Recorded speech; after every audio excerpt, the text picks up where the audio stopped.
হ্যাঁ মা, আমি উঠে গেছি নতুন পিজেতে, এখন একটু দোকান যাচ্ছি টুকিটাকি জিনিস কিনতে। হুম হুম হুম। আচ্ছা।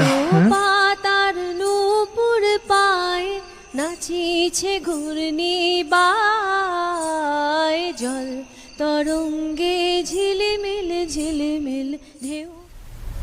চলো চলো চলি মাঠের পথে এসে ধায়, জল তরঙ্গে ঝিলমিল ঝিলমিল ঢেউ তুলে সে যায়।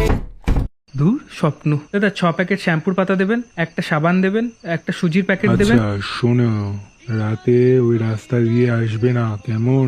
হ্যাঁ তুমি তো এখানে নতুন, না জানতেই পারো ওইদিকে বাড়িতে অনেক রকম অস্বাভাবিক জিনিস ঘটে। ওই বাড়িতে নাকি এক মেয়ের ভূত আছে, তার মায়ায় যে পড়েছে সে নাকি আর কোনো ফেরার পথ পায় না।